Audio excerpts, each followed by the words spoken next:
दोस्तों, आज मैं आपको ब्रह्म ग्रंथि, विष्णु ग्रंथि और रुद्र ग्रंथि के बारे में कुछ चर्चा करूंगा।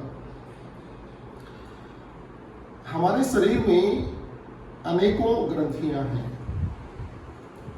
जिनके निकलने वाले रसायन तथा हार्मोन्स पर हमारा टोटल स्वास्थ्य हेल्थ सिस्टम निर्भर करता है। एक प्राणी माया के वशीभूत होकर तोते व बानर की भांति अपने आप ही बंधन में बंधा रहता है। इसी को हम संसार या भव के बंधन के नाम से भी जानते हैं। इनका संबंध, जो ये ग्रंथियां मैं जिक्र कर रहा हूं, ब्रह्म, विष्णु और रुद्र, इन ग्रंथियों का संबंध सृजन, पालन और संहार से है। द पावर ऑफ क्रिएशन, इसका स्थान मूलाधार चक्र से स्वादिष्ठान चक्र तक का स्थान है। भगवान शिव ने कामदेव को भस्म कर देने के बाद उसकी पत्नी रति को वरदान दिया था कि जब आगे से तेरे पति का नाम अनंग होगा, अर्थात बिना शरीर वाला, और वह बिना शरीर के ही सब जीवों में निरंतर व्याप्त रहेगा। मूलाधार चक्र व स्वादिष्ठान चक्र पृथ्वी व जल तत्व के प्रतीक हैं तथा इनका संबंध सांसारिकता से है।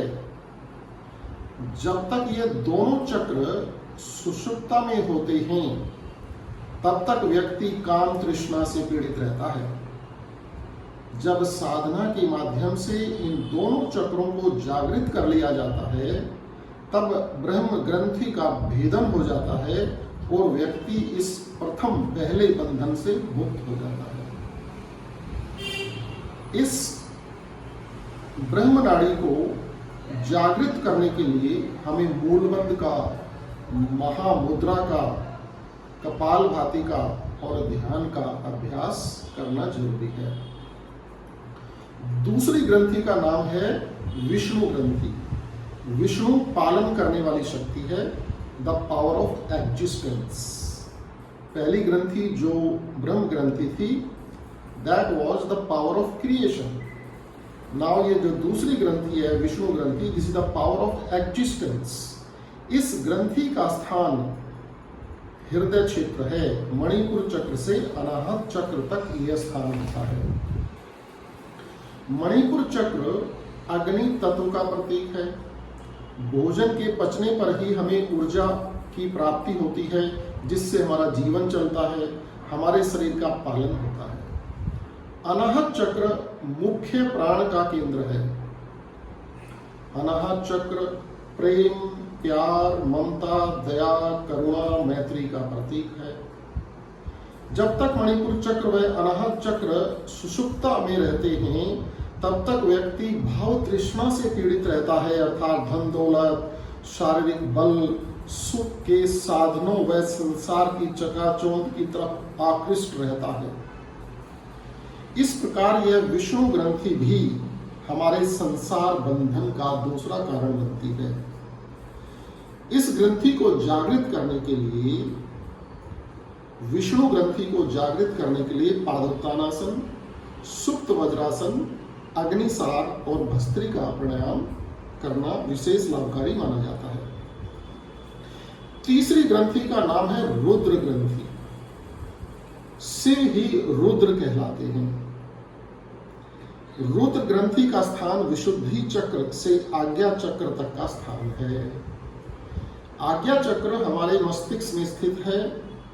सभी शारीरिक अंगों, कार्य प्रणालियों व गतिविधियों का संचालन व नियंत्रण मस्तिष्क से होता है। मस्तिष्क को शरीर का राजा कहा जाता है और यहीं पर अहंकार वास करता है। अहंकार ही परमात्मा व जीव के बीच की दीवार है। इस अहंकार को समाप्त होते ही अपने निज स्वरूप सहज स्वरूप की प्राप्ति हो जाती है।